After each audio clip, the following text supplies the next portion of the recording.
Hello, dear students, and welcome back again. We are at the verge to end up with this chapter. The last topic of the chapter is exceptions to the law of demand, and along with that, we will be seeing variations and changes in demand.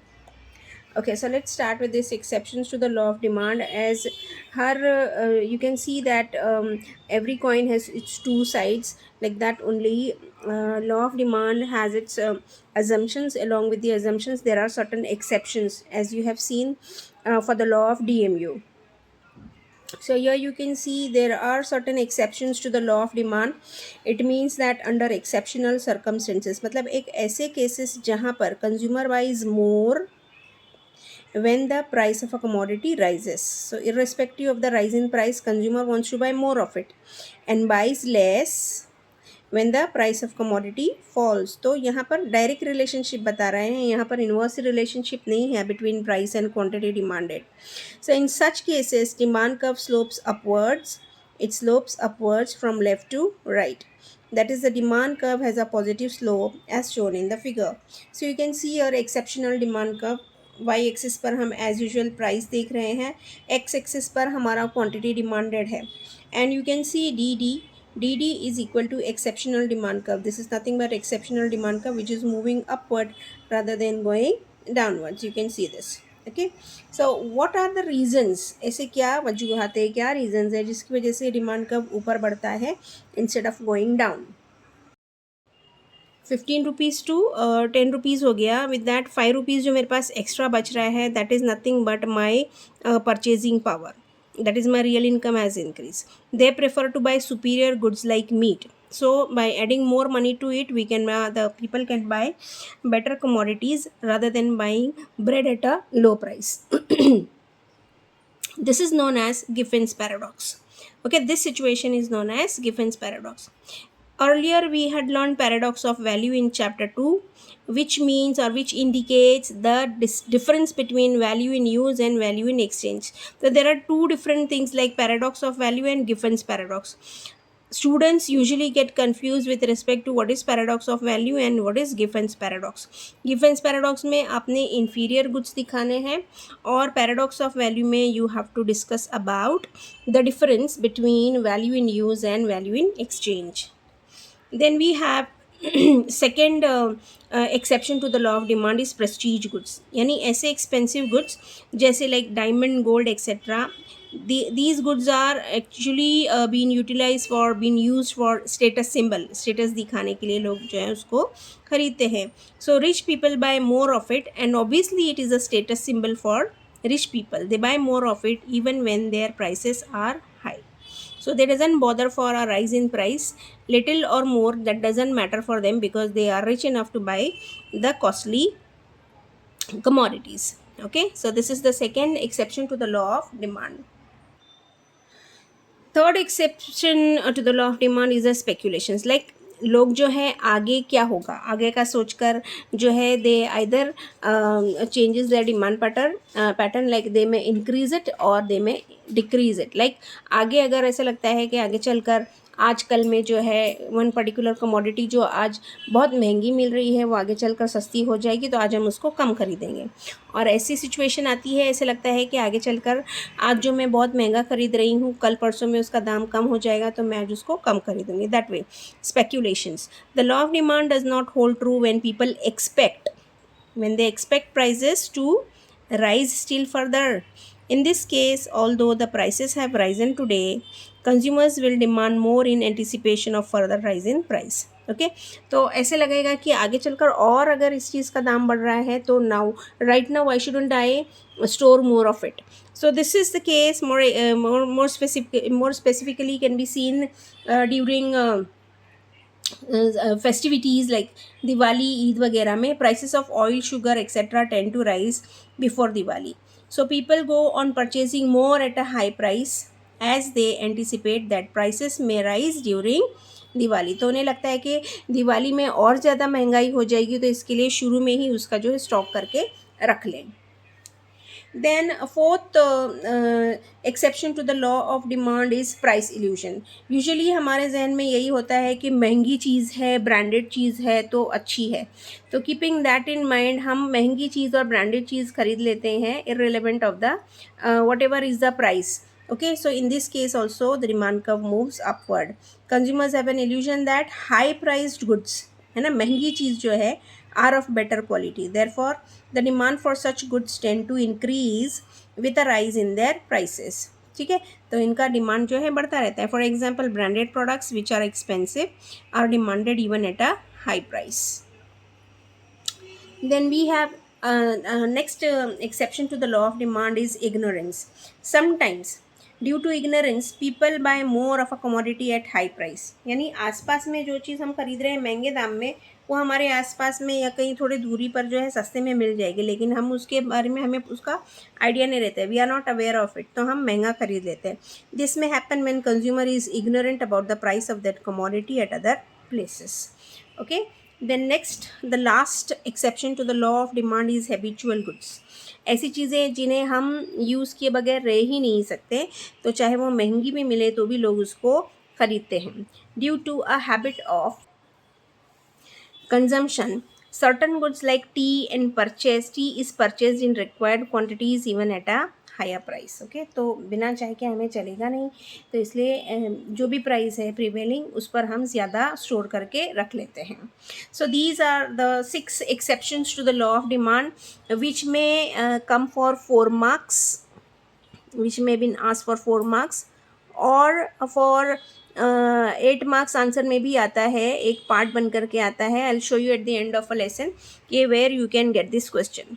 Okay, so with this law of demand is over. The only leftover part for the lesson is about the variations in demand. We'll see now. Variations in demand.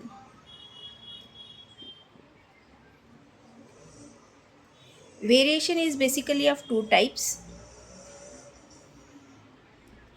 Okay, expansion in demand, expansion of demand,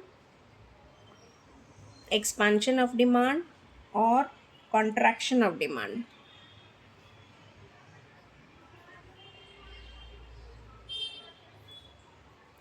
जब हम variation की बात करते हैं तो variation takes place only because of change in price. Variation takes place specifically because of change in price, and other factors will remain unchanged. Other factors like income, taste and habit of a consumer, size of a population, price of substitute commodities, price of complementary commodities, okay, government policies etc. जो भी दूसरे factors हैं जो demand को determine करते हैं उसके वो जो factors हैं those will remain constant. Expansion of demand can be explained with the help of a graph. Here you can see हमारा as usual y-axis and x-axis. y-axis जो है हमारा क्या मेजर करता है, प्राइस, और x-axis जो है वो हमें क्या बताता है, quantity demanded of a commodity. Okay, तो यहाँ पर आप देखें कि this variation takes place only because of change in price. Okay, और आपका जो डिमांड कर्व रहेगा that can be this changes can be shown on the same demand curve. This can be shown on the same demand curve. dd can be shown on the same demand curve. ये दो जो है की points है जिसको आपने without fail लिखना है if you are attempting this question. Okay, so ये हमारा जो है y and x axis and then this is my origin. यहाँ हमारा डिमांड कर्व है लाइक दिस dd. ठीक है, ठीक है, ये OP is my original price and at OP the quantity demanded is OQ, right? Then suddenly there takes a fall in price from OP to OP1. तो यहाँ अगर price गिर रहा है, कम हो रहा है एट OP1, मैं यहाँ से एक डॉटेड लाइन बनाऊंगी टिल दिस डिमांड कर्व, उसको टच करेगा और उसी को मैं नीचे एक्स एक्सिस पर टच कर रही हूँ, indicating an increase in demand और expansion in demand from OQ to OQ1. तो एट OP मेरा डिमांड था A, and at OP1 my demand has become B. Okay, तो यहाँ आप देखें there is a fall in price that leads to expansion in demand. On quantity side आप देख सकते हैं, और डिमांड कब पर आप देख सकते हो कि डिमांड जो है मेरा ए से कहाँ की तरफ बढ़ गया, बी की तरफ. Okay, so this is expansion of demand. Okay, where you can see that there is a change only in price and that leads to a change in quantity demanded. Then we have contraction of demand. This again takes place due to change in price only. You can see here, ये हमारा y axis, ये हमारा x axis.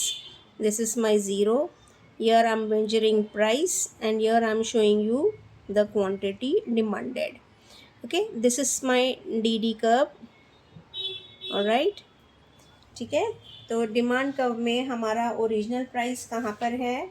You can see that my price is over here. OP is my original price. Right, at OP you can see the quantity demanded is OQ. ठीक है, OQ. यहाँ हमारा ये जो you can see that जो demand curve को touch कर रहा है, it is cutting or it is touching at original price at point B.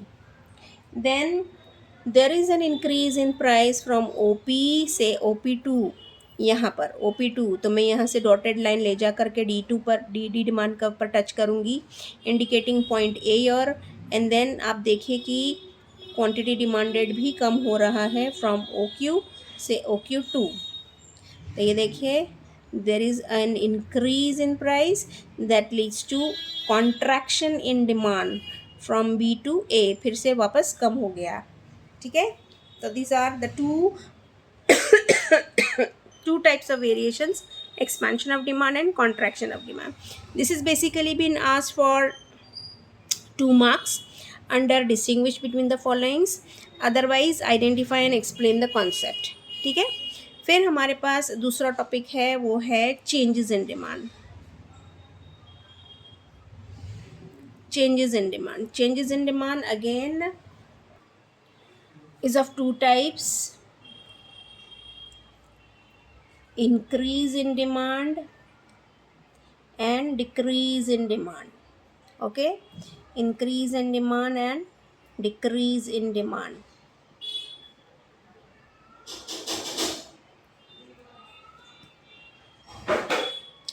This changes in price takes place due to a change in factors other than price. ठीक है, ऐसे factors which are besides price. You can see there factors like income, taste and habit. As you have seen the determinants of demand, if you can see any change in those factors, so we can say that there is a changes in demand takes place. And in this particular situation price remains constant. Your price is constant. Price हमारा change नहीं होता है. This is the keyword that you have to remember. Then increase in demand takes place due to favorable changes in factors. Due to favorable changes in factors other than price. And decrease in demand takes place due to unfavorable changes in factors other than price. ठीक है. So let us plot an increase in demand over here. जैसे हमने पहले बनाया x axis and y axis. Alright, y axis over here and x axis over here, indicating over here price on the y axis and quantity demanded on the x axis.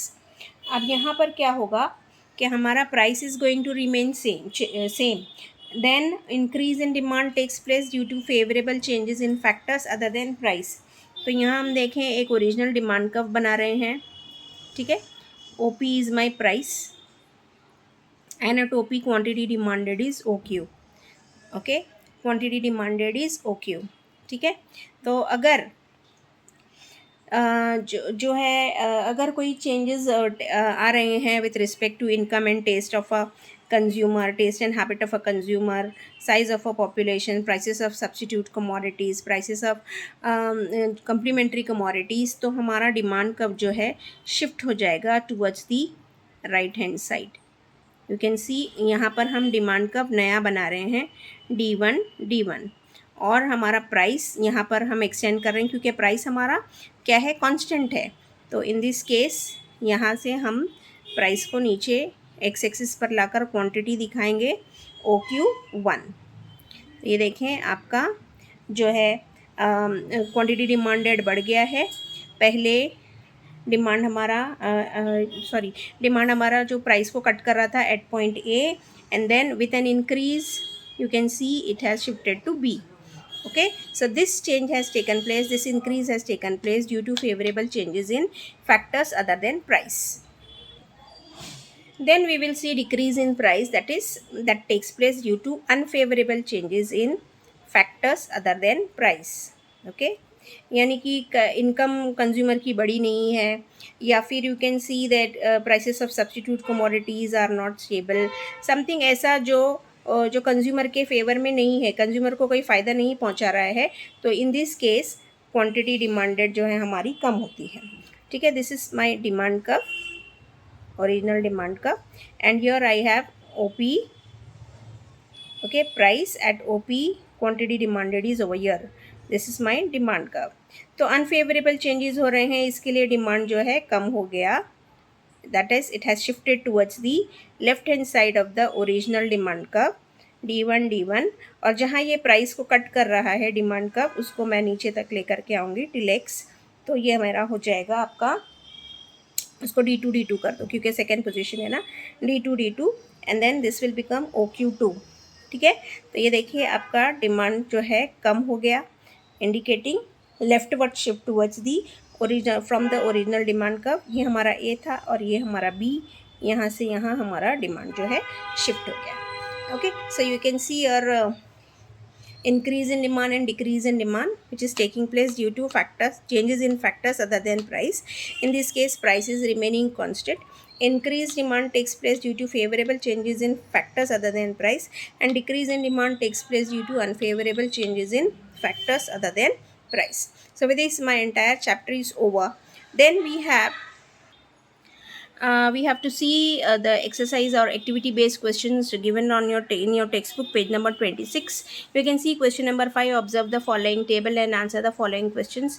यहाँ आप देखिए market demand schedule आपको दिया हुआ है। With this market demand schedule आपको क्या करना है, number 1, complete the market demand schedule, that you have to fill in these blocks and draw market demand curve based on the above market demand schedule. आपको market demand curve बनाना है। Then you can see, और जो हमने अभी recent just now we had done this increase in demand and decrease in demand. Observe the given diagram and answer the following questions. यहाँ आप देखिए सेम डायग्राम पर आपको इंक्रीज भी दिखा रहा है और डिक्रीज भी दिखा रहा है। Original demand curve D1 is an increase and D2 is a decrease. ठीक है, तो आप देखिए rightward shift in demand curve means rightward गया है, यानी सीधे हाथ की तरफ जब जा रहा है तो it means increase in demand. Then leftward shift यानी उल्टी तरफ आ रहा है तो it means decrease in demand. Price remains क्या है, हमारा प्राइस क्या है यहाँ पर, constant. Okay, increase and decrease in demand comes under what, it comes under changes in demand.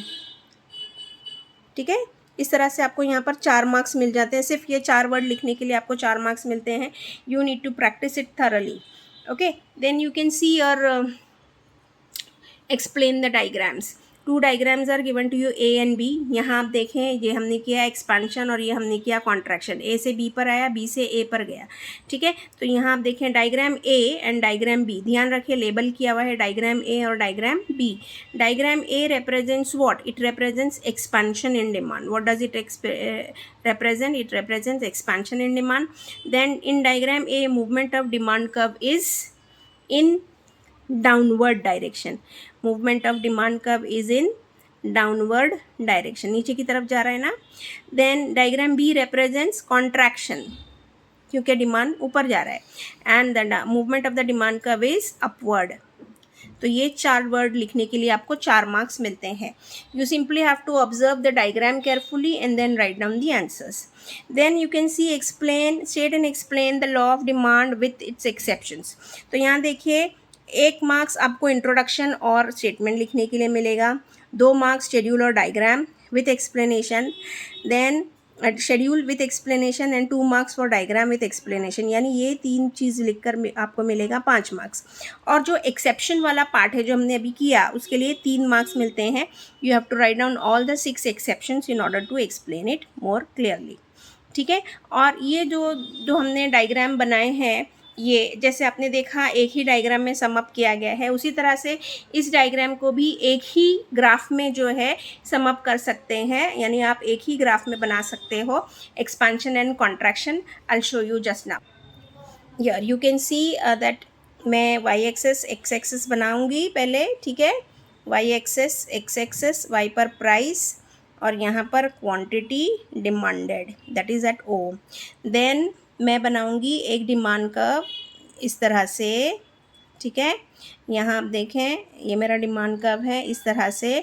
Then यहाँ मेरा ओरिजिनल प्राइस है ओपी और ओरिजिनल क्वांटिटी डिमांडेड, ठीक है। तो यहाँ आप देखें मेरा ए जो है वो it is a point where I can see the demand over here. Then this is my D curve, sorry, with an increase in price. अब पहले हम बताते हैं एक्सपांशन। एक्सपांशन यानी डिमांड मेरा बढ़ता है। कब बढ़ रहा है डिमांड? जब प्राइस कम होता है, ठीक है ना। ये है मेरा P1। तो यहाँ मेरा डिमांड कर्व जो है, डिमांड जो है बढ़ गया, क्वांटिटी डिमांडेड Q से Q1 पर आ गया एट B, ठीक है। और जब प्राइस बढ़ता है with an increase in price from P से P2, quantity demanded has fallen from Q से Q2। एक ही डायग्राम में एक ही ग्राफ में आप बता सकते हो this is again my B where quantity demanded has shifted upward, ठीक है। यहाँ आप देखें ये मेरा क्वांटिटी डिमांडेड जो है ऊपर की तरफ बढ़ रहा है, ठीक है। So here you can see that एक ही ग्राफ में आप ये दोनों चीज़ें बता सकते हो। Why I am telling you to remember this because 2022 में एक क्वेश्चन आया था 8 मार्क्स के लिए फुल लेंथ क्वेश्चन, जहाँ पर आपको variation in demand and changes in demand question था। Explain variation in demand and changes in demand, 8 marks के लिए आया था। तो वेरिएशन इन डिमांड आप चाहें तो इस तरह से भी बता सकते हो, या फिर एक ही डायग्राम में बता सकते हो, या फिर जो है सॉरी चेंजेस इन डिमांड भी आप अलग अलग डायग्राम में बता सकते हो, या फिर एक ही डायग्राम में बता सकते हो। So with this my chapter 3 part 4 is over. 3A part 4 is over, and hopefully I'll be giving you 3B very soon. Thank you so much.